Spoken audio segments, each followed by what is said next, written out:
صلی اللہ علی حبیب محمد وآلہ وصحبہ وسلم۔ بسم اللہ الرحمن الرحیم۔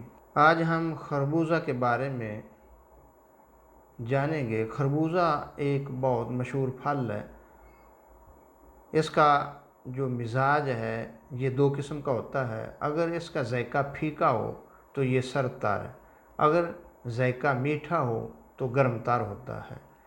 تو گرم تار جو خربوزہ ہوتا ہے یہ جسم کو فربہ کرتا ہے، دل دماغ کو تقویت پہنچاتا ہے، اعصاب کو مضبوط کرتا ہے، قوت میں اضافہ کرتا ہے، مدر بول یعنی پیشاب آور ہونے کی وجہ سے گردہ مثانہ کی پتھری کو خارج کرتا ہے، استسقاء یعنی پیٹ میں جو پانی پڑ جاتا ہے ان مریضوں کے لیے بھی بہت مفید ہے، اور اس کے علاوہ گردہ مثانہ کو تقویت پہنچاتا ہے، معدہ کی اصلاح کرتا ہے، بھوک بڑھاتا ہے اور قبض کو دور کرتا ہے، آنتڑیوں سے فاسد مادوں کو خارج کرتا ہے، اور اس کے علاوہ چہرہ کے رنگ کو نکھارتا ہے اور سفید بناتا ہے۔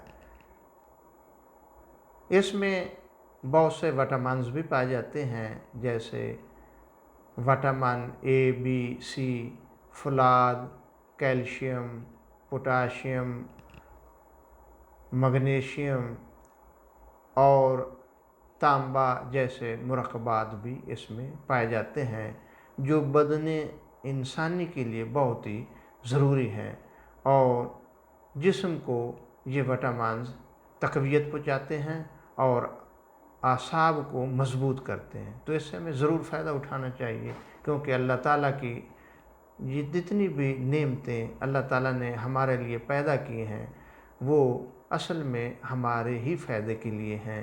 تو موسم کے لحاظ سے ہمیں جو بھی پھل میسر ہو اس کو ضرور استعمال کرنا چاہیے، کہ جن وٹامنز کی جسم کو ضرورت ہوتی ہے وہ ان پھلوں میں پائے جاتے ہیں، تاکہ قدرتی طور پر ہم ان وٹامن سے فائدہ اٹھا سکیں اور اپنے جسم کو مضبوط رکھ سکیں۔ دعا اللہ پاک ہمیں ہر قسم کی بیماری سے محفوظ فرمائے۔